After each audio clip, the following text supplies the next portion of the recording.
Hello साथियों, भारतीय नागरिक सुरक्षा संहिता 2023 में आज हम पढ़ेंगे एफआईआर के बारे में। भारतीय नागरिक सुरक्षा संहिता यानी BNSS 173 जो कि सीआरपीसी की धारा 154 के समरूप है। संज्ञेय मामलों में इत्तला। संज्ञेय मामलों में इत्तला का मतलब होता है सूचना। संज्ञेय मामले ऐसे मामले होते हैं जिनमें पुलिस बिना वारंट के गिरफ्तारी कर सकती है और इन्वेस्टिगेशन कर सकती है। पुलिस को जो इंफॉर्मेशन मिल रही है, पुलिस को जो सूचना मिल रही है संज्ञेय मामलों की, वह मौखिक भी मिल सकती है, इलेक्ट्रॉनिक माध्यम से और लिखित भी। मौखिक यानी कि कोई भी आकर के मौखिक रूप से जवानी रिपोर्ट दर्ज करा सकता है। इलेक्ट्रॉनिक माध्यम से यानी टेलीफोन से, या कोई वीडियो इस प्रकार से वायरल हुआ है जिसमें किसी अपराध का होना पाया जा रहा है, तो उस आधार पर भी एफआईआर हो सकती है। लिखित मतलब ये होता है कि शिकायत जांच या लिखित आवेदन पत्र की जांच या लिखित आवेदन पर से भी एफआईआर रजिस्टर्ड होती है। और अभियुक्त के द्वारा भी सूचना देने पर एफआईआर रजिस्टर्ड की जाती है। क्या की जाती है? अभियुक्त के द्वारा सूचना देने पर भी एफआईआर रजिस्टर्ड की जाती है।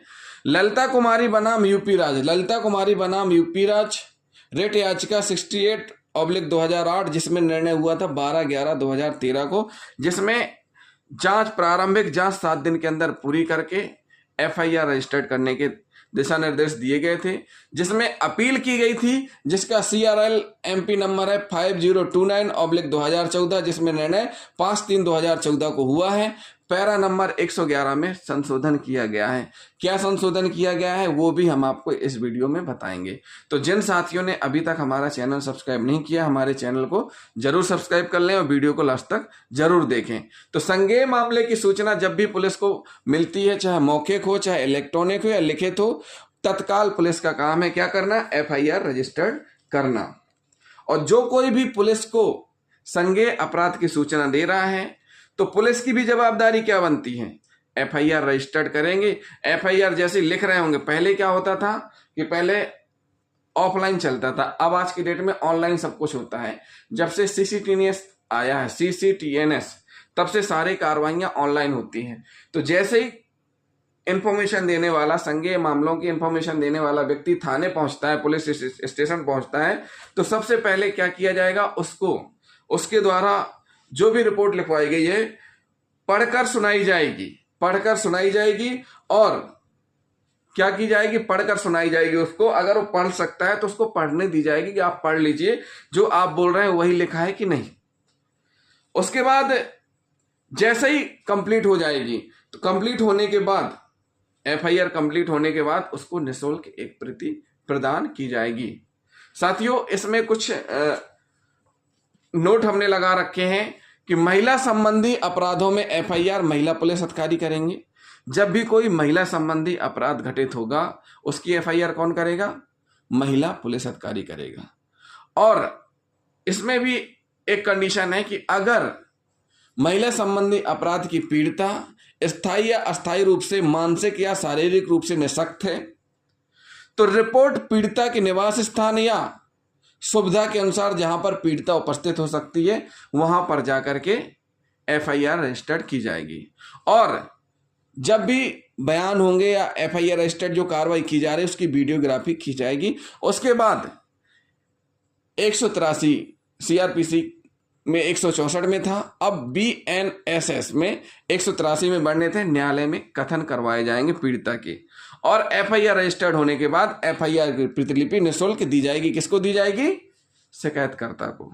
साथियों, एक बात और हम बता दें कि जब भी इलेक्ट्रॉनिक माध्यम से सूचना प्राप्त होती है तो उस सूचना को 3 दिन के अंदर तस्दीक करना है। 3 दिन के अंदर तस्दीक करना है और सूचना देने वाले व्यक्ति को थाने उपस्थित होकर के क्या करना है? थाने उपस्थित होना है। क्यों? क्योंकि एफआईआर में साइन होते हैं। 3 दिन के अंदर तस्दीक करना है उस माध्यम वाले को, और उसको बुला करके केस रजिस्टर्ड करना है। क्या करना है? केस रजिस्टर्ड करना है। यदि इलेक्ट्रॉनिक संसूचना दी गई है तो उसे देने वाले व्यक्ति द्वारा 3 दिनों के भीतर हस्ताक्षरित किए जाने पर उसके द्वारा लेखबद्ध की जाएगी। जैसे ही इंफॉर्मेशन मिलेगी पुलिस उसमें प्रारंभिक जांच स्टार्ट कर देगी। साथियों, जांच और इन्वेस्टिगेशन में अंतर है। देखिए, जांच, आवेदन पत्र की जांच, एफआईआर के पहले की जो भी इंक्वायरी होती है, जो भी पुलिस कार्रवाई करती है, वो जांच के दायरे में आते हैं। और एफआईआर रजिस्टर्ड होने के बाद इन्वेस्टिगेशन स्टार्ट होता है। क्या होता है, अन्वेषण स्टार्ट हो जाता है। तो जांच और इन्वेस्टिगेशन में अंतर है। बहुत से लोग कंफ्यूजन में रहते हैं कि जांच और इन्वेस्टिगेशन को एक समझते हैं, तो एक नहीं है, दोनों में थोड़ा अंतर है। जांच मजिस्ट्रेटियल जांच भी होती है, मजिस्ट्रेट जांच करते हैं, वो अलग मैटर रहता है। कब जांच होती है, कस्टोडियल डेथ होने पर, तो उसके बारे में हम आपको बाद में बताएंगे। हम केवल इसमें आपको बताएंगे कि इन्वेस्टिगेशन कब स्टार्ट होता है। जैसे ही एफआईआर स्टार्ट हो जाती है तो इन्वेस्टिगेशन स्टार्ट हो जाता है। महिला संबंधी अपराध की सूचना पर रिपोर्ट कौन दर्ज करेगा, महिला पुलिस अधिकारी। उसके बाद साथियों, अगर पुलिस को ऐसी सूचना मिलती है जिसमें कि 3 वर्ष से अधिक और 7 वर्ष से कम का सजा का प्रावधान है उस अपराध के संबंध में, और उस अपराध के बारे में तस्दीक किया जाना है, तो जो भी थाना प्रभारी है अपने सीएसपी को, प्रभारी अधिकारी जो सीएसपी हैं, उनको उस अपराध से संबंधित सूचना दी जाएगी और सीएसपी के द्वारा जांच करने के लिए टाइम दिया जाएगा। अनुमति प्राप्त करेंगे कौन, एसएचओ अनुमति प्राप्त करेंगे और सीएसपी अनुमति देंगे, और 14 दिन के अंदर क्या किया जाएगा, उसकी प्रारंभिक जांच कंप्लीट करके अगर अपराध पाया जा रहा है, सत्यता है उस इंफॉर्मेशन में, तो क्या किया जाएगा, एफआईआर रजिस्टर्ड करके इन्वेस्टिगेशन आगे बढ़ाया जाएगा। चौथा पॉइंट इसका जो महत्वपूर्ण है कि एफआईआर लिखने से मना करने पर, अगर पुलिस थाने में जब भी कोई एफआईआर रजिस्टर्ड करने जा रहा है, अगर पुलिस अधिकारी एफआईआर रजिस्टर्ड करने से मना कर रहे हैं, तत्काल संबंधित जिले के एसपी को सूचना देंगे। या तो लिखित में स्वयं जाकर के पेश होकर दे सकते हैं, और नहीं तो डाक के माध्यम से भी सूचना देंगे। और अगर जो सूचना दी गई है उससे संज्ञेय अपराध का घटित होना पाया जाता है तो उस पर एफआईआर होगी। इन्वेस्टिगेशन चाहे तो एसपी साहब खुद करेंगे या अपने अधीनस्थ से करवाएंगे। तो साथियों, जब भी पुलिस को संज्ञेय मामले की सूचना प्राप्त होती है, पुलिस तत्काल एफआईआर रजिस्टर्ड करती है और कार्रवाई स्टार्ट कर देती है। तो इस प्रकार से हमने आपको कुछ पॉइंट बताए। साथ ही साथ आज हम आपको बताएंगे कुछ जजमेंट इसी से रिलेटेड, कि जब भी पुलिस के भारसाधक अधिकारी को संज्ञेय मामले की सूचना दी जाएगी, एफआईआर रजिस्टर्ड करेंगे और इन्वेस्टिगेशन प्रारंभ करेंगे। सूचना मौखिक रूप से दी गई हो तो थाने के भारसाधक अधिकारी द्वारा या उसके निर्देशानुसार उसके अधीनस्थ अन्य किसी व्यक्ति द्वारा, जो हवलदार हेड कांस्टेबल की पंक्ति या उससे ऊपर का है, उसके द्वारा लिखबद्ध की जाएगी। यदि सूचना, संज्ञेय अपराध की सूचना लिखित रूप में दी गई है तो उसको उपयुक्त रीति से लिखबद्ध किया जाएगा। अगर लिखित में दी जा रही है तो जो नियम है लिखित आवेदन पत्र पर से एफआईआर करने का, तो उस अनुसार लेखबद्ध की जाएगी। जहां मौखिक रूप से सूचना दी गई है तो वहां मौखिक सूचना देने वाले को पढ़कर सुनाया जाएगा। पुलिस अधिकारी द्वारा इस इत्तला का सार ऐसी पुस्तिका में प्रविष्ट किया जाएगा जो इस हेतु राज्य सरकार द्वारा विहित की गई है। जो भी इंफॉर्मेशन मिल रही है उसको प्रविष्ट की जाएगी, जो कि राज्य सरकार द्वारा जारी की गई है, उसमें एंट्री की जाएगी। सूचना देने वाले व्यक्ति को, जो कोई भी सूचना दे रहा है, उसको एक प्रति भी दी जाएगी। यह आवश्यक नहीं है कि एफआईआर यानी प्रथम सूचना रिपोर्ट देने वाला व्यक्ति स्वयं अपराध की घटना का चक्षुदर्शी साक्षी हो, ताकि वह पुलिस को घटना का विस्तृत विवरण प्रस्तुत कर सके। कोई भी एफआईआर करवाने आ सकता है। ऐसा नहीं है कि जिसके साथ घटना घटित हुई है वही आए, उसकी जगह अगर दूसरा व्यक्ति है वो भी इंफॉर्मेशन दे सकता है। जैसे एक भाई को चोट लगी है, वो हॉस्पिटल में एडमिट है, एक को कम चोट लगी, तो दूसरा वाला भी आके क्या कर सकता है, एफआईआर रजिस्टर्ड करा सकता है। साथियों, एक बात और हम आपको बता दें कि संज्ञेय मामलों में इत्तला प्राप्त होती है, तो ऐसा बिल्कुल भी नहीं है कि अगर संज्ञेय मामले में इत्तला प्राप्त हो रही है तो असंज्ञेय मामले के सेक्शन लागू नहीं होंगे उसमें। समझिए कैसे। मान लीजिए एक विवाद हुआ दो लड़कों के बीच में।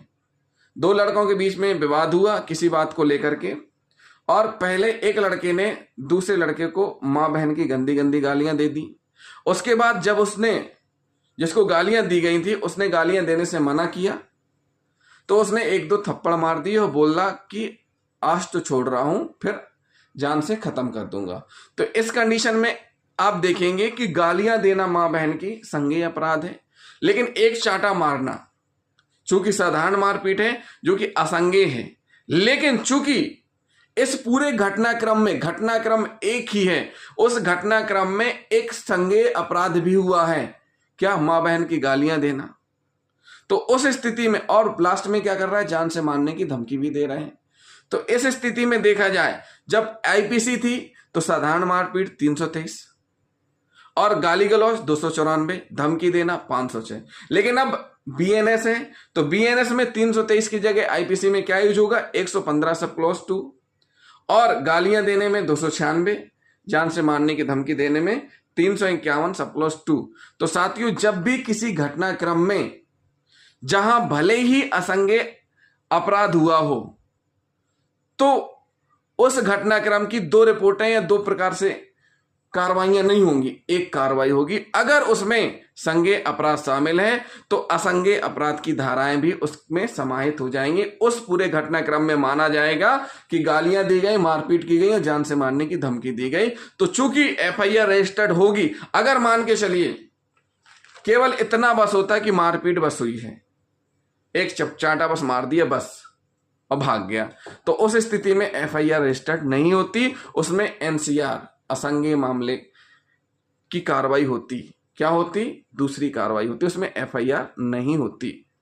तो उस स्थिति में न्यायालय जाने के लिए सलाह दी जाती कि आप परिवाद लगा सकते हैं। लेकिन चूंकि संज्ञेय मामले की सूची, एक घटनाक्रम है, घटनाक्रम में क्या हुआ है, संज्ञेय अपराध भी हुआ है। चूंकि घटनाक्रम एक है तो उस स्थिति में एफआईआर एक होगी, अपराध अलग अलग हो गए। पहला अपराध उसने क्या किया, गालियां देने का, दूसरा अपराध क्या किया, चांटा मारा, तीसरा अपराध क्या किया, जान से मारने की धमकी दी। लेकिन घटनाक्रम एक था। ऐसा नहीं है कि 10 बजे यहां हुआ फिर 2 बजे कहीं और हुआ, एक स्थान पर इस प्रकार से घटनाक्रम हुआ तो एक ही माना जाएगा। अगर सुबह यहां होता, शाम को कहीं और होता तो कंडीशन अलग अलग होती, लेकिन एक जगह पर हुआ है घटनाक्रम तो यह माना जाएगा कि उसने 3 अपराध किए हैं। 3 अपराध में से एक अपराध अगर संज्ञेय है तो साथ में दोनों असंज्ञेय अपराध भी आ जाएंगे और एफआईआर रजिस्टर्ड होगी। साथियों, अब हम कुछ उदाहरण बताएंगे आपको। अरविंद कुमार बनाम बिहार राज्य का वाद है, जजमेंट है अरविंद कुमार बनाम बिहार राज्य का मामला।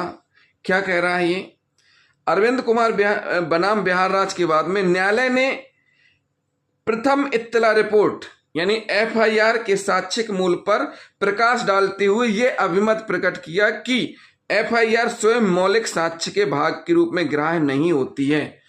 एफआईआर स्वयं मौलिक साक्ष्य के रूप में ग्राह्य नहीं होती है, क्योंकि एफआईआर यानी प्रथम इत्तला प्राप्त होने पर, पहली बार सूचना प्राप्त होने पर, जैसे सूचना प्राप्त होती है पुलिस क्या करेगी, पुलिस अपराध का अन्वेषण करती है। जैसे ही पुलिस को संज्ञेय मामले की सूचना मिलेगी, पुलिस एफआईआर रजिस्टर्ड करेगी और इन्वेस्टिगेशन स्टार्ट कर देगी। इसका उपयोग, जो एफआईआर है, इसका उपयोग केवल इत्तला यानी सूचना देने वाले व्यक्ति के कथनों के खंडन या अनुसमर्थन हेतु किया जा सकता है। इसका उपयोग किसके लिए किया जा सकता है कि जो उसके कथन है उनके खंडन के लिए, कौन, फरियादी, सूचना देने वाला, या समर्थन के लिए। प्रथम सूचना रिपोर्ट का उपयोग अन्य साक्ष्यों के कथन के खंडन या अनुसमर्थन हेतु नहीं किया जा सकता। एफआईआर का उपयोग अन्य साक्ष्यों के कथनों के खंडन के लिए नहीं किया जा सकता है। यह किसमें स्पष्ट किया है, अरविंद कुमार बनाम बिहार राज्य के वाद में। अब हम पढ़ेंगे मिस्टर सरवना उर्फ केडी सरवना वर्सेस कर्नाटका का वाद। इसमें क्या कहा है, स्पष्ट किया है, इसमें स्पष्ट किया है कि टेलीफोन से भी सूचना दी जा सकती है।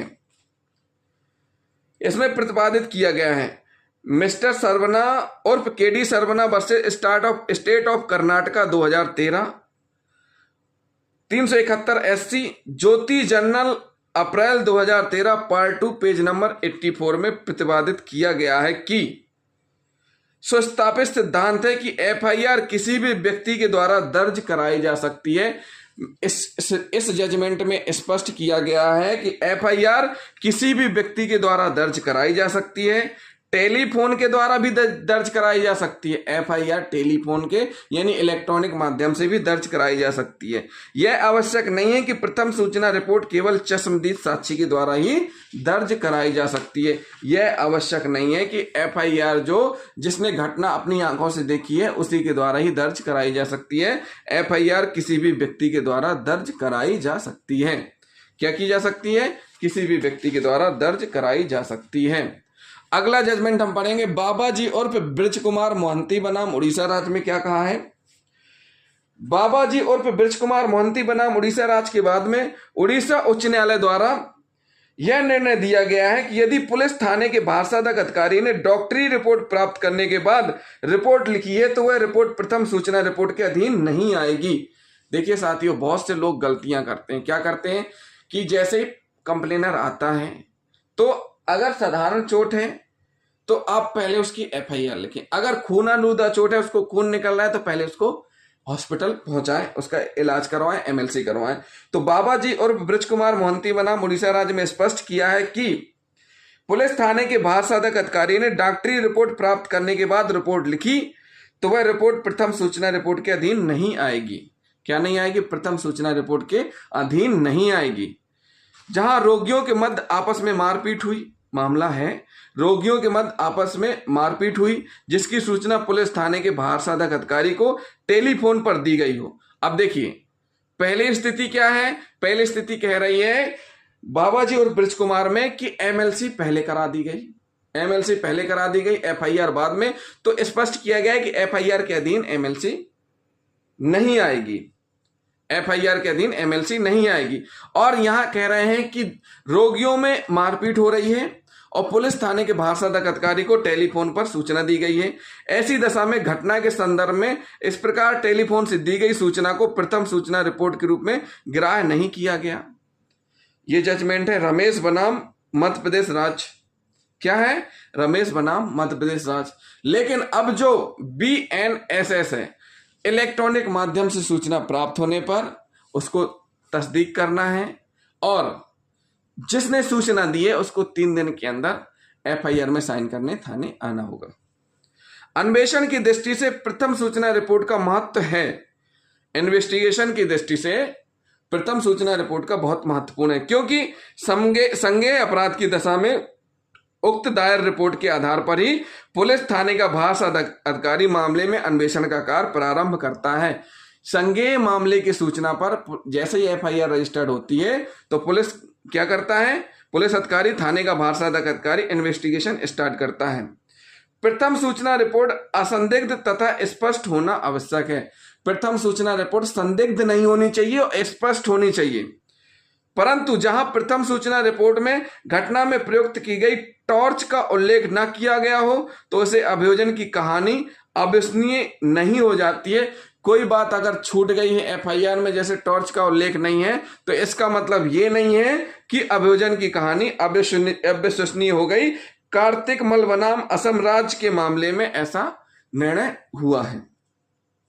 हत्या के मामले में यदि घटना लगभग 3 बजे घटित हुई हो, हत्या के मामले में यदि घटना लगभग 3 बजे घटित हुई हो और प्रथम सूचना रिपोर्ट 10 बजे दायर की गई हो एवं मामले में पुलिस स्टेशन घटनास्थल से लगभग 8 मील दूर हो तो मामले के तथ्यों के परिप्रेक्ष्य में प्राथमिकी दायर करने में किया गया विलंब प्रथम सूचना रिपोर्ट को संदिग्ध नहीं बना देता है।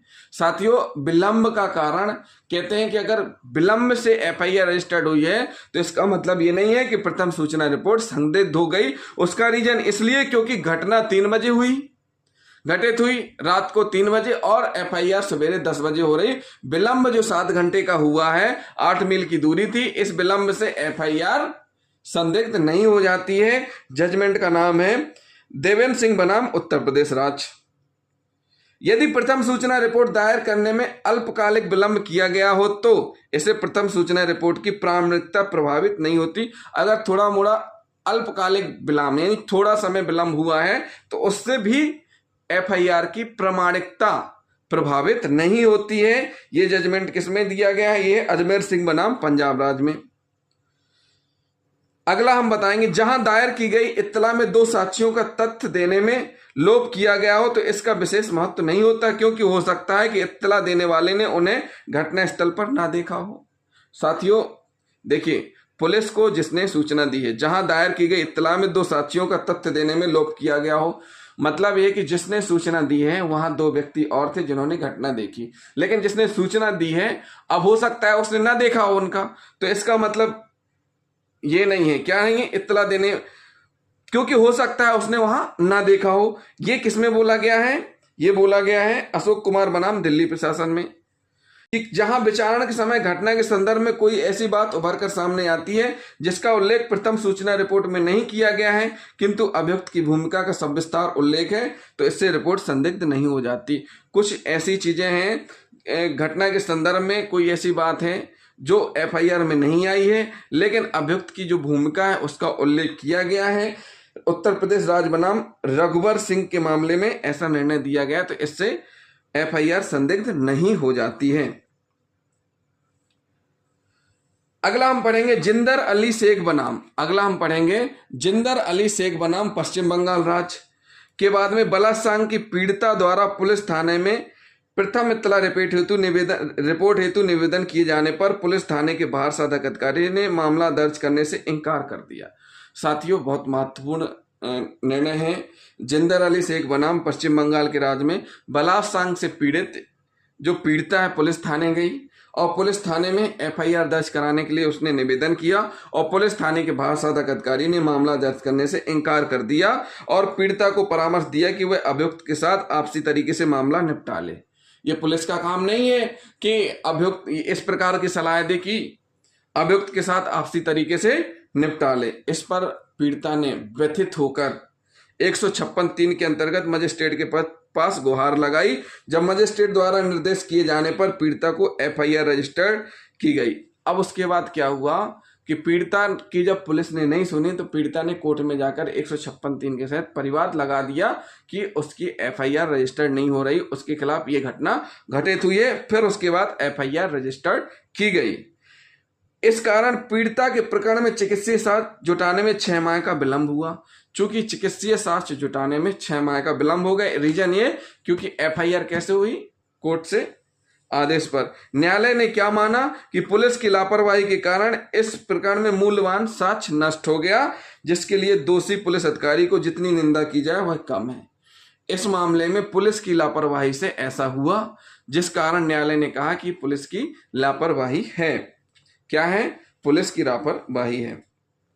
प्रथम सूचना रिपोर्ट का स्वरूप कैसा होगा ये बता रहे हैं उच्चतम न्यायालय माननीय सुप्रीम कोर्ट के एक जजमेंट है बीके मिश्रा बनाम उत्तराखंड राज्य में अभिकथन किया गया है। क्या अभिकथन किया गया है माननीय सुप्रीम कोर्ट के द्वारा कि प्रथम सूचना रिपोर्ट को एक विशेष कोष की तरह नहीं देखा जाना चाहिए।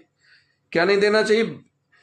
प्रथम सूचना रिपोर्ट को एक विश्व कोष की तरह नहीं देखा जाना चाहिए। प्रथम सूचना रिपोर्ट को एक विश्व कोष की तरह नहीं देखा जाना चाहिए। ना यह अपेक्षा की जानी चाहिए कि इसमें अभियोजन के बारे में सविस्तार ब्यौरा दिया गया। इसमें केवल अभियोजन से संबंधित बड़े मुद्दे ही अभिलिखित किए जाएं।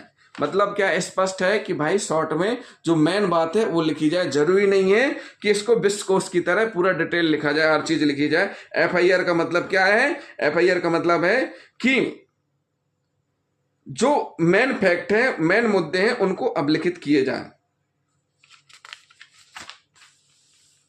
इस वाद में हुआ क्या था?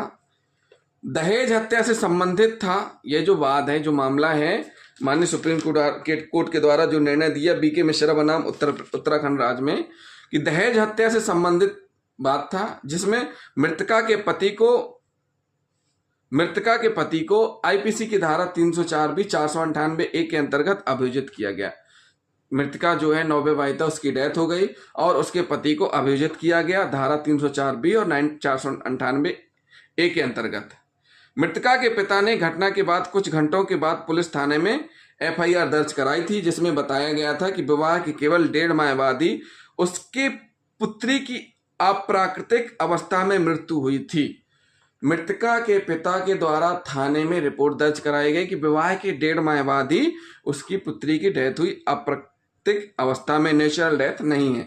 बचाव पक्ष यानी कि जो आरोपी पक्ष है, पति पक्ष की ओर से कहा गया कि एफआईआर में दहेज राशि के भुगतान या पत्नी की प्रतिकूलता आदि का विवरण नहीं दिया जाने के कारण अभियोजन उचित एवं विश्वसनीय नहीं था। एफआईआर में ये था कि एफआईआर में क्या तथ्य आया सामने कि 1.5 माह के बाद ही उसकी पुत्री की अप्राकृतिक परिस्थितियों में मृत्यु हुई थी। क्या थी? अप्राकृतिक परिस्थितियों में मृत्यु हुई थी। तो उसमें एफआईआर में क्या चीजें नहीं आई? दहेज की राशि के बारे में और पत्नी की क्रूरता आदि का ब्यौरा नहीं दिया गया था।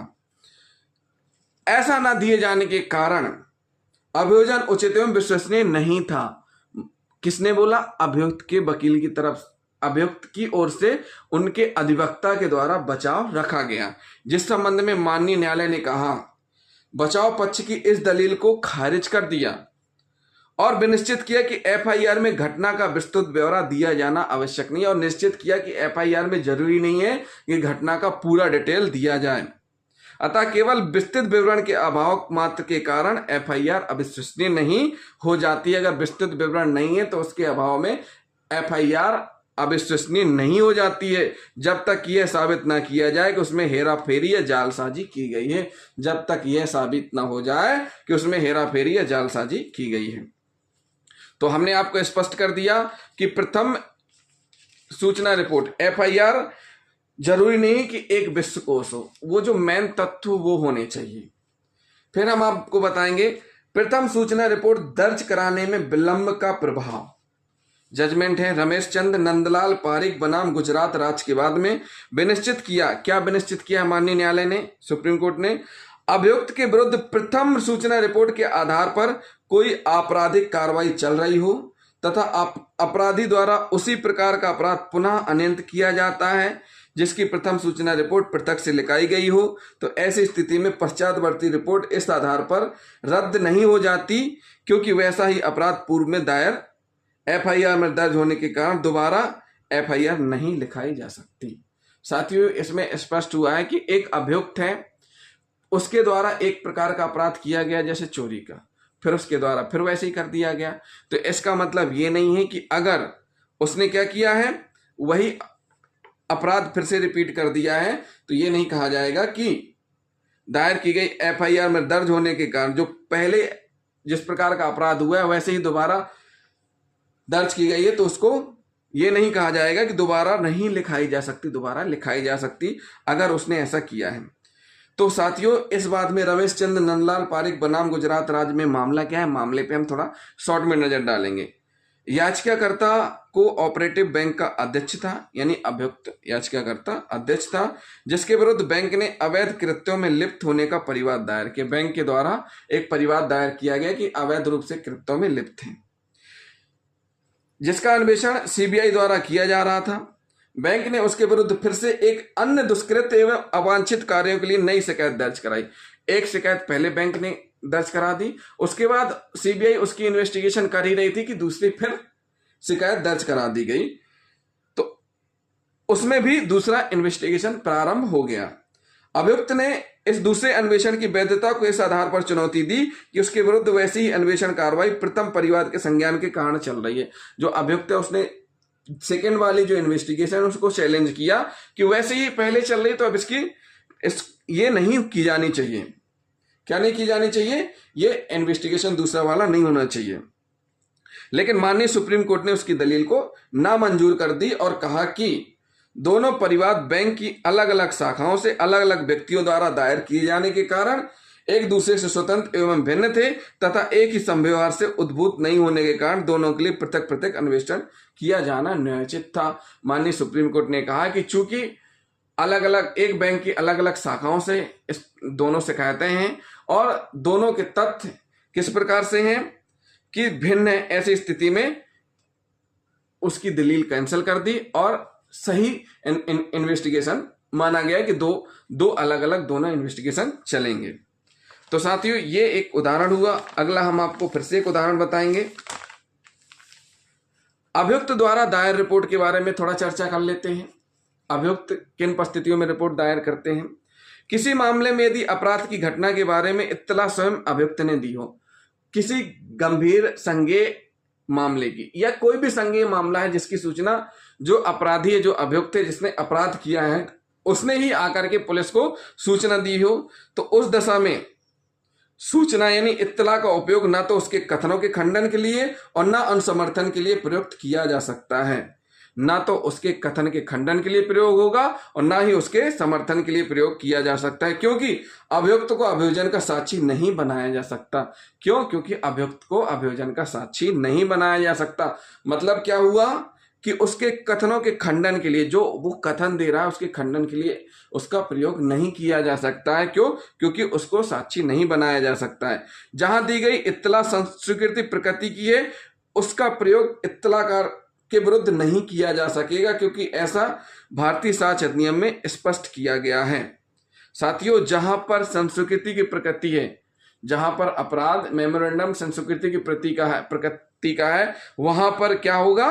वहां पर उसके द्वारा दी गई इत्तला, उसका प्रयोग, जो सूचना उसके द्वारा दी गई है उसके विरुद्ध नहीं किया जा सकेगा। ऐसा साक्ष्य अधिनियम में स्पष्ट किया गया है। साथियों, पी श्री कुमार बनाम केलर राज एवं अन्य का एक मामला है जो हम आपको शॉर्ट में बताएंगे। मामला है क्या? अपीलार्थियों के विरुद्ध दिनांक 20 मई 2005 को सार्वजनिक खैराती न्यास के हिसाब किताब में गड़बड़ी करके 42 लाख रुपए न्यास के बैंक खाते से निकालकर धोखाधड़ी करने का आरोप था। यानी जो अभियुक्त थे उनके खिलाफ आरोप था कि उन्होंने 42 लाख रुपए धोखाधड़ी कर निकाले हैं, जिसके विरुद्ध 2 FIR फाइल की गई थी। माननीय सुप्रीम कोर्ट ने पुनः दोहराया कि एक ही अपराध घटना के लिए 2 FIR एक ही व्यक्ति द्वारा फाइल किया जाना अनुज्ञेय नहीं है। क्या नहीं है? परमिसेबल नहीं है। परंतु यदि दूसरी इत्तला उसी बैंक द्वारा फाइल न की जाकर किसी अन्य व्यक्ति द्वारा फाइल की गई हो तथा उसमें अपराध की घटना के बारे में अन्य ब्यौरा हो, देखिए अन्य ब्यौरा हो, तो वहां पर उसको क्या किया जाएगा? परमिसेबल माना जाएगा। क्या माना जाएगा? परमिसेबल माना जाएगा कि हाँ, इस प्रकार से इन्वेस्टिगेशन चल सकता है। तो ऐसी स्थिति में उच्च न्यायालय द्वारा दूसरी इत्तला अपास्त किया जाना उचित नहीं होगा। अतः उच्च न्यायालय ने धारा 482 CRPC के अधीन अपनी अंतर्निहित शक्ति का प्रयोग करते हुए दूसरी FIR को अपास्त करके अधिकारिता संबंधी गलती की है, इसलिए उसका आदेश निरस्त किया जाने योग्य है। माननीय सुप्रीम कोर्ट ने हाई कोर्ट का आदेश निरस्त किया और कहा कि इस प्रकार का आदेश इसलिए निरस्त किया जा रहा है क्योंकि दोनों कंडीशन अलग अलग हैं। क्या है? दोनों कंडीशन अलग अलग हैं। दोनों, अगर एक घटना के संबंध में 2 FIR हो गई एक ही घटना के संबंध में, तो उसमें इन्वेस्टिगेशन सेम नहीं होगा। जैसे मान के चलिए एक लूट की घटना है, वो 2 थाना क्षेत्रों के बीच में आ रही है, तो अगर वो दोनों जगह एक ही घटना की रिपोर्ट लिखवाते कि हाँ ऐसा ऐसा हुआ, तो इन्वेस्टिगेशन एक जगह चलेगा, ना कि 2 जगह। तो उसी प्रकार माननीय सुप्रीम कोर्ट ने कहा है कि अगर घटना सेम है, सारी टर्म्स कंडीशन सेम है, तो उसकी 2 FIR नहीं होंगी। लेकिन अगर घटना सेम नहीं है, तथ्य अलग अलग है, तो 2 इन्वेस्टिगेशन होंगी। क्या दैनिक डायरी की प्रविष्टि को FIR माना जा सकेगा? जो दैनिक डायरी है उसकी प्रविष्टि को क्या FIR माना जा सकेगा? यदि टेलीफोन पर प्राप्त संदेश या सूचना के आधार पर पुलिस निरीक्षक दैनिक डायरी रिपोर्ट DDR में यह प्रविष्ट करता है कि उक्त इत्तला प्राप्त होने के कारण वह अन्य सिपाहियों के साथ घटना स्थल की ओर जा रहा है तथा इसकी प्रविष्टि से यह खुलासा होता है कि कोई संज्ञेय अपराध घटित हुआ है, तो टेलीफोन पर प्राप्त ऐसी सूचना को प्रथम इत्तला रिपोर्ट कहा जा सकेगा। साथियों, जब भी थाना प्रभारी को या थाने के भाषादक अधिकारी को टेलीफोन से कोई ऐसी सूचना प्राप्त होती है कि यहाँ ऐसी घटना घटित हुई है, तो थाना प्रभारी उस घटना की तस्दीक हेतु मौके पर जाएंगे। तो जब भी जाएंगे या सूचना जो भी प्राप्त होगी उसको रोजनामचा में एंट्री करेंगे बाकायदा। उसके बाद वहां मौके पे जाएंगे और मौके पर पहुंच के देखेंगे हाँ वाकई में संज्ञेय अपराध घटित हुआ है, तो आकर के फिर क्या हो जाएगी? FIR रजिस्टर्ड होगी। तो इस प्रकार की जो सूचना प्राप्त हुई है, टेलीफोन पर प्राप्त सूचना को FIR कहा जा सकेगा, अगर उस सूचना से संज्ञेय अपराध का घटित होना पाया गया। अब एक पॉइंट और है, क्या मरणाशयन रिपोर्ट प्रथम इत्तला रिपोर्ट नहीं होती? यदि मामले की केस डायरी में यह दर्शाया गया हो कि फर्द बयान मरणवेशन के पूर्व अभिलिखित किया गया हो, मरणशन कथन उसके पूर्व अभिलिखित किया गया है, तो उस स्थिति में मरणवेशन को प्रथम रिपोर्ट के रूप में ग्राह्य नहीं किया जाएगा। मुद्रिका महतो बनाम बिहार राज्य के मामले में ऐसा न्यायालय ने स्पष्ट किया है। पुलिस थाने का भार साधक अधिकारी, पुलिस थाने का भार साधक अधिकारी पद से परे आउटपोस्ट रहने वाला पुलिस थाने का भार साधक अधिकारी इस धारा के भावबोध में पुलिस थाने का भार साधक अधिकारी नहीं माना जाएगा, अतः वह प्रथम सूचना प्रतिवेदन के अभिलेख का अधिकारी नहीं होगा। जब कोई रिपोर्ट घटना स्थल के निकट तहसीलदार को दी गई हो तो वह इस धारा के भावबोध में पुलिस सूचना रिपोर्ट नहीं मानी जाएगी, क्योंकि तहसीलदार के भार साधक अधिकारी पुलिस थाना की कोटि में नहीं रखा जा सकता। फिर से समझिए साथियों, पुलिस थाने के भार साधक अधिकारी का मतलब ये होता है कि हेड कांस्टेबल या उससे ऊंची पंक्ति का कोई भी पुलिस अधिकारी थाने का भार साधक अधिकारी होगा। अगर थाना प्रभारी मौजूद नहीं है तो हेड कांस्टेबल भी थाने का भार साधक अधिकारी कहलाएगा। क्या कहलाएगा? थाने का भार साधक अधिकारी कहलाएगा। तो प्रथम सूचना प्रतिवेदन के अभिलेख का अधिकारी नहीं होगा।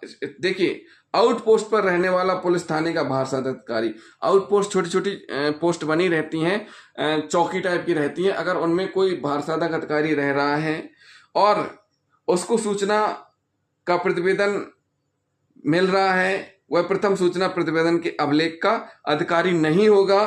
क्यों? क्योंकि वह चेक पोस्ट पर है।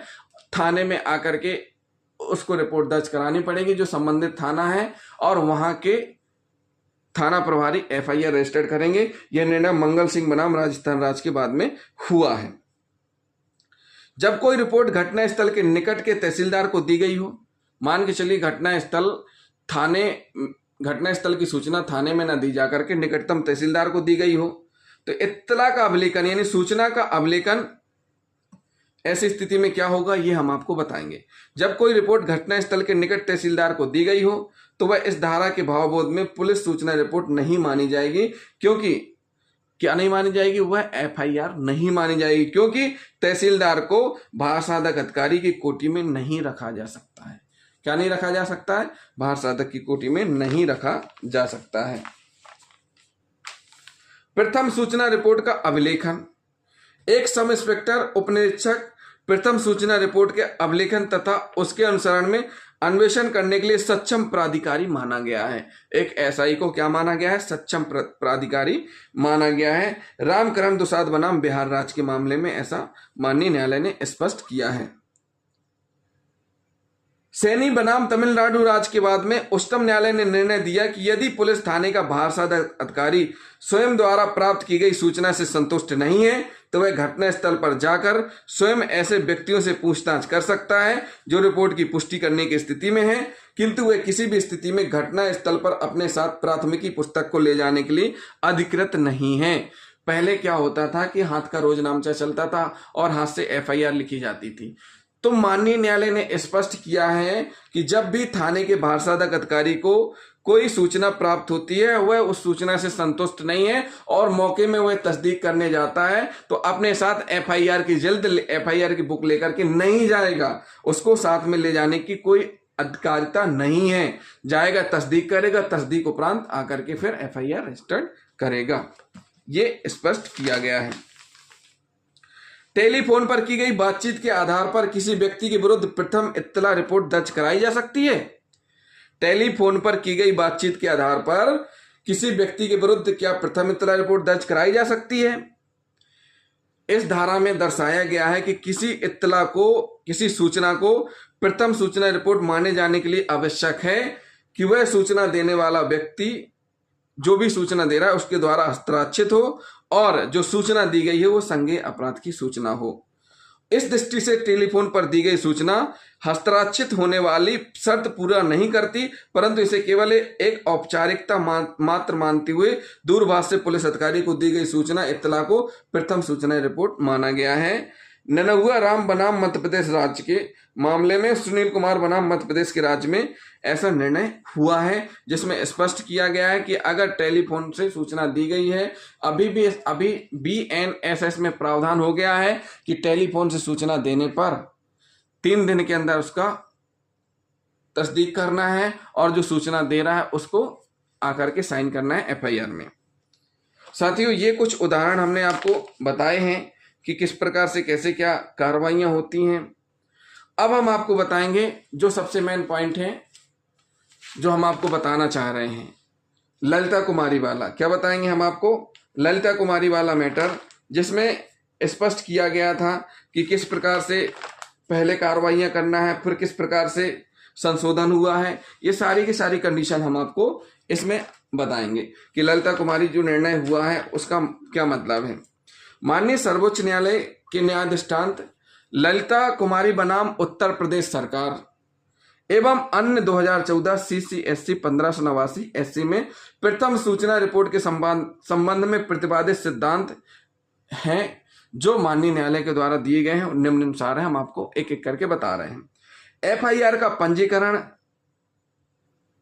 CRPC की धारा 154 के अधीन किया जाना चाहिए, लेकिन अब BNSS की धारा 173 के अधीन होगा। यदि सूचना से संज्ञेय अपराध का होना प्रकट होता है तो कोई प्रारंभिक जांच ऐसी स्थिति में नहीं परमिशेबल नहीं होगी। अगर सूचना इस प्रकार की है जिससे संज्ञेय अपराध का घटन होना प्रथम दृष्टया पाया जाता है तो डायरेक्ट FIR रजिस्टर्ड की जाएगी। दूसरा पॉइंट क्या कह रहा है? यदि सूचना से संज्ञेय अपराध का प्रकट नहीं होता है बल्कि वह किसी जांच की आवश्यकता निर्दिष्ट करती है तो प्रारंभिक जांच केवल ये अब निर्धारित करने के लिए की जा सकेगी क्या उससे संज्ञेय अपराध प्रकट होता है या नहीं। साथियों, जब भी इस प्रकार की सूचना प्राप्त होती है जिससे संज्ञेय अपराध घटित होना संदेह के घेरे में हो या संज्ञेय अपराध प्रकट हो नहीं होता है, उस स्थिति में प्रारंभिक जांच की जाएगी। क्या की जाएगी? प्रारंभिक जांच की जाएगी। प्रारंभिक जांच के बाद केवल ये जांच की जानी है कि उक्त संज्ञेय अपराध है या नहीं। उक्त जो सूचना प्राप्त हुई है इस सूचना से संज्ञेय अपराध घटित होना पाया जा रहा है या नहीं। अगर संज्ञेय अपराध घटित होना पाया जा रहा है तो FIR रजिस्टर्ड होगी। अगर असंज्ञेय अपराध पाया जा रहा है तो उसमें फिर न्यायालय जाने की राय दी जाएगी और असंज्ञेय मामले की रजिस्टर्ड की जाएगी। क्या की जाएगी? NCR रजिस्टर्ड की जाएगी। नंबर तीसरा, यदि जांच संज्ञेय अपराध कारित करने को प्रकट करती है तो FIR पंजीकृत की जानी चाहिए। अगर जांच से संज्ञेय अपराध घटित होना पाया जाता है तो FIR रजिस्टर्ड की जाएगी। ऐसे मामले में जहां प्रारंभिक जांच का अंत परिवाद को बंद करने में होता है तो वहां जांच को ऐसे बंद करने की प्रविष्टि की प्रति तत्काल और 1 सप्ताह के पहले प्रथम सूचना दाता को दी जानी चाहिए और उसमें परिवाद बंद करने और आगे की कार्रवाई न करने के लिए संक्षेप में कारणों को प्रकट करना चाहिए। मान लीजिए कोई आवेदन प्रस्तुत किया गया थाने में, अगर उस आवेदन जांच से अगर पाया जा रहा है संज्ञेय अपराध का घटित होना तो तत्काल संज्ञेय अपराध की घटना पाए जाने पर FIR रजिस्टर्ड होगी। अगर उस शिकायत आवेदन पर से संज्ञेय अपराध का घटित होना नहीं पाया जाता है तो 1 सप्ताह के अंदर जो सूचना देने वाला व्यक्ति है जिसने आवेदन दिया है उसको सूचना देना है। क्या देना है? कि आपके द्वारा जो आवेदन प्रस्तुत किया गया था उसकी जांच कर ली गई है और उसमें संज्ञेय अपराध का घटित होना नहीं पाया गया। शॉर्ट में उसको डिटेल बता देनी है। फिर उसके बाद बंद होने से पहले, मतलब परिवाद को बंद करने में होता है वहां जांच। ऐसे मामले में जहां प्रारंभिक जांच का अंत शिकायत बंद होने में क्यों होगा? क्योंकि संज्ञेय अपराध घटित होना नहीं पाया जा रहा। जहां संज्ञेय अपराध घटित नहीं होना पाया जा रहा तो वहां पर वो आवेदन फाइल होगा। जब फाइल होगा तो उसकी सूचना उस आवेदन देने वाले या उस सूचनाकर्ता को देना जरूरी है, वो भी 1 सप्ताह के अंदर। पुलिस अधिकारी अपराध पंजीबद्ध करने के अपने कर्तव्य को उस समय परिवर्जित नहीं कर सकते यदि संज्ञेय अपराध प्रकट किया जाता है। ऐसी त्रुटि करने वाले अधिकारियों के विरुद्ध कार्रवाई की जानी चाहिए जो FIR को पंजीकृत नहीं करते हैं यदि उनके द्वारा प्राप्त सूचना संज्ञेय अपराध को प्रकट करती है। अगर किसी पुलिस अधिकारी को संज्ञेय अपराध की सूचना प्राप्त हो रही है तो उसका काम क्या है? तत्काल एफआईआर रजिस्टर करना। अगर कोई एफआईआर रजिस्टर करने से इनकार करता है तो उसके खिलाफ कार्रवाई की जाएगी कि उसके द्वारा रिपोर्ट नहीं दर्ज की गई। 5वां पॉइंट क्या है? प्रारंभिक जांच का क्षेत्र प्राप्त हुई सूचना की प्रामाणिकता या अन्यथा का सत्यापन करने का नहीं, बल्कि केवल यह निश्चित करना है कि क्या सूचना किसी अपराध को प्रकट करती है। जो प्रारंभिक क्षेत्र है, प्रारंभिक क्षेत्र जो भी जांच हो रही है आवेदन की, शिकायत की, तो उस सूचना की या शिकायत की या आवेदन की या सूचना की जो भी जांच हो रही है, उस जांच का जो उद्देश्य है वह उस सूचना की प्रामाणिकता या अन्य चीज का सत्यापन नहीं करना है, केवल ये देखना है कि क्या उससे संज्ञेय अपराध घटित हो रहा है। इस प्रकार की सूचना से अगर संज्ञेय अपराध घटित होना पाया जाता है तो एफआईआर रजिस्टर्ड होगी। अगला पॉइंट है, किस प्रकार के और किन मामलों में प्रारंभिक जांच की जानी चाहिए? यह प्रत्येक मामले के तथ्यों और उसकी परिस्थितियों पर निर्भर करेगा। कौन कौन से ऐसे मामले हैं जिनमें प्रारंभिक जांच की जानी चाहिए? पहला, वैवाहिक विवाद, पारिवारिक विवाद, पति पत्नी के विवाद। दूसरा, वाणिज्यिक अपराध। नंबर 3, चिकित्सीय उपेक्षा के मामले। नंबर 4, भ्रष्टाचार के मामले। नंबर 5, ऐसे मामले जहां दंडिक अभियोजन को प्रारंभ करने में असामान्य विलंब अतिविलंब हुआ है। उदाहरण के लिए, विलंब के कारणों का समाधानप्रद ढंग से स्पष्टीकरण दिए बिना मामले की रिपोर्ट करने में हुआ 3 माह से अधिक का विलंब। इसमें स्पष्ट किया गया है कि ऐसे मामले जहां दंडिक अभियोजन को प्रारंभ करने में असामान्य विलंब या अति विलंब हुआ है, तो उस स्थिति में स्पष्ट किया गया है कि विलंब के कारणों का स्पष्ट होना चाहिए कि विलंब किस वजह से हुआ है। नंबर 6वां पॉइंट कह रहा है, 7वां पॉइंट, अभियुक्त एवं परिवादी के अधिकारों को सुनिश्चित एवं संरक्षित करते समय प्रारंभिक जांच समयबद्ध की जानी चाहिए और किसी भी दशा में उसमें 7 दिन से अधिक का समय नहीं होना चाहिए।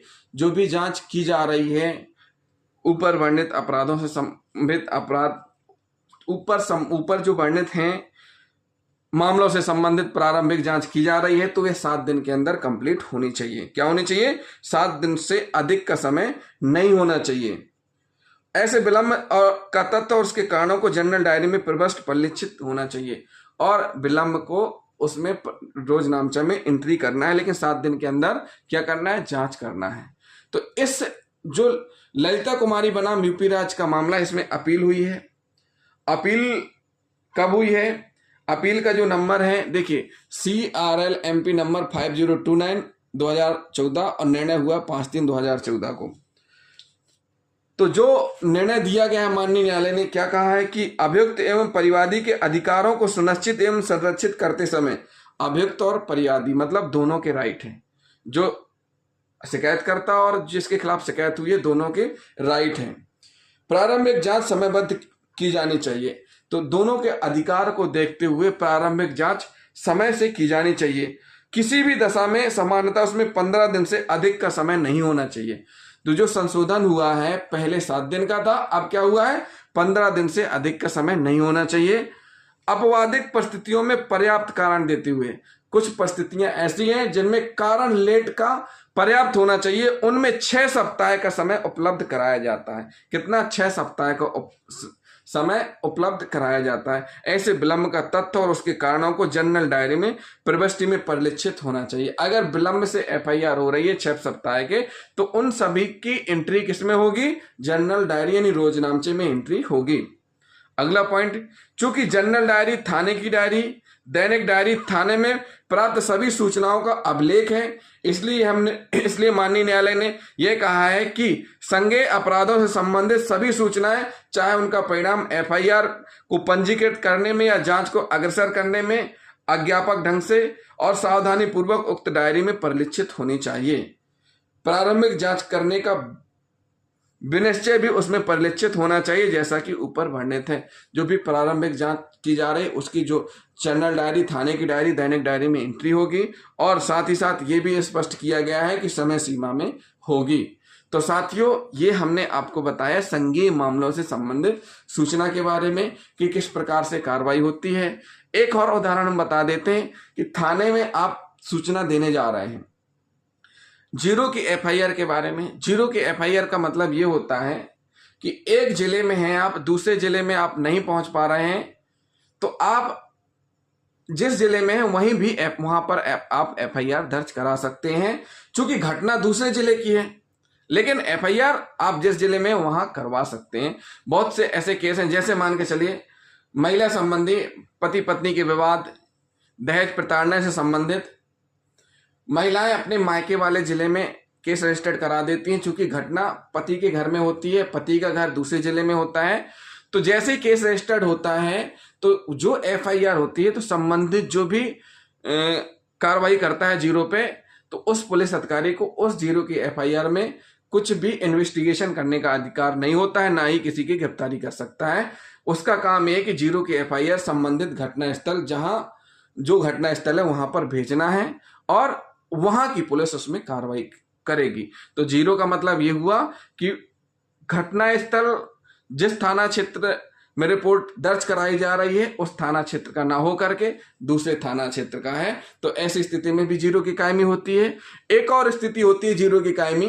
देखिए कभी कभी क्या होता है कि पीड़ित व्यक्ति की स्थिति नाजुक होती है और उसकी हालत ऐसी होती है कि उसको हॉस्पिटल में एडमिट करना होता है। जैसे हर जिले में एक मेडिकल कॉलेज है, एक बड़ा हॉस्पिटल है,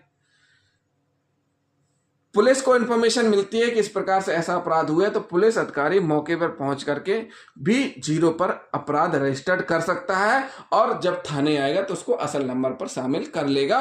तो वहां पर जो अधिकारी जीरो पे एफआईआर रजिस्टर्ड कर रहा है तो उसको सारे अधिकार हैं, क्योंकि वह उसी घटना क्षेत्र का रहने वाला है, लेकिन वह थाने में नहीं है। कहां पर है? जहां पीड़ित भर्ती है, क्योंकि यह स्पष्ट किया गया है कि चूंकि पहले तो एफआईआर का रजिस्टर्ड चलता था, लेकिन अब सीसीटीवीएस है, तो एफआईआर करने के लिए उसको थाने आना ही पड़ेगा, लेकिन मौके पर जीरो की एफआईआर भी कर सकते हैं। अब एक नजर हम डाल लेते हैं किसमें, एनसीआर में असंज्ञेय मामलों में। किसमें डाल लेते हैं? एनसीआर में असंज्ञेय मामलों में। तो साथियों होता क्या है इन मामलों में कि जब भी इस प्रकार की स्थिति बनती है, क्या बनती है? जब भी इस प्रकार की स्थिति बनती है असंज्ञेय मामलों की, तो क्या होता है, वो बीएनएसएस की धारा 174 में दिया गया है। किसमें दिया गया है?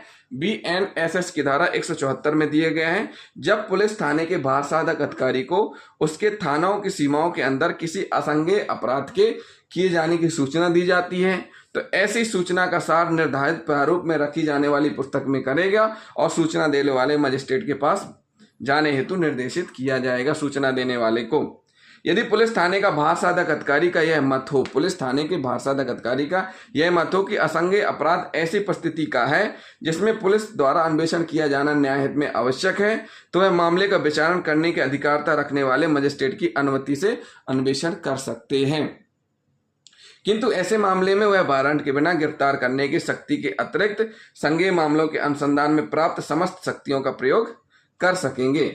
वारंट के बिना गिरफ्तार करने की शक्ति जो रहती है उसके अतिरिक्त सारी शक्तियों का इन्वेस्टिगेशन का प्रयोग कर सकते हैं। यदि प्राप्त सूचना से एक अपराध संज्ञेय एवं एक असंज्ञेय श्रेणी का प्रकट होता है, तो ऐसी सूचना को संज्ञेय अपराध की सूचना की श्रेणी में माना जाएगा। तो साथियों ये हमने आपको स्पष्ट कर दिया कि किस प्रकार से एफआईआर रजिस्टर होती है और किस प्रकार से क्या प्रोसीडिंग होती है। हमने आपको सारी की सारी चीज़ें सारे उदाहरण सहित बताए हुए हैं। तो जिन साथियों ने अभी तक हमारा चैनल सब्सक्राइब नहीं किया, हमारे चैनल को जरूर सब्सक्राइब कर लें। और लास्ट में हम आपको एक और बात बताते हैं कि अनुसूचित जाति और अनुसूचित जनजाति अधिनियम के संदर्भ में इस अधिनियम की धारा 4 के अनुसार कोई भी लोक सेवक जो अनुसूचित जाति या अनुसूचित जनजाति का सदस्य नहीं है, इस अधिनियम और अन्य सुसंगत उपबंधों के अधीन शिकायत या प्रथम सूचना रिपोर्ट को रजिस्टर करने और अधिनियम की उपयुक्त धाराओं के अधीन रजिस्टर करने के अपने कर्तव्यों की जानबूझकर उपेक्षा करेगा, तो वह कारावास जिसकी अवधि 6 माह तक की हो सकेगी, 1 वर्ष तक का दंडनीय होगा सजा। इसमें स्पष्ट किया है कि SC ST से संबंधित जब भी शिकायत आती है, इस प्रकार के प्रकरण आते हैं, हरिजन सवर्ण वाले या ऐसी सूचनाएं आती हैं कि जिसमें SC ST की कायमी होनी है, अगर उसमें वह जानबूझकर कार्रवाई में उपेक्षा करता है तो उसमें सजा का प्रावधान स्पष्ट किया गया है, 6 माह तक का कारावास जो कि 1 वर्ष तक का हो सकेगा, दंडित किया जाएगा। क्या किया जाएगा? दंडित किया जाएगा। और अभियुक्त के बारे में हम आपको बता ही चुके हैं कि अभियुक्त द्वारा सूचना कैसे दी जाएगी, ये भी हम आपको बता चुके हैं। तो साथियों, हमारे चैनल को सब्सक्राइब करना ना भूलें, साथ ही साथ वीडियो को शेयर करें, कमेंट भी करते जाएं। थैंक यू दोस्तों।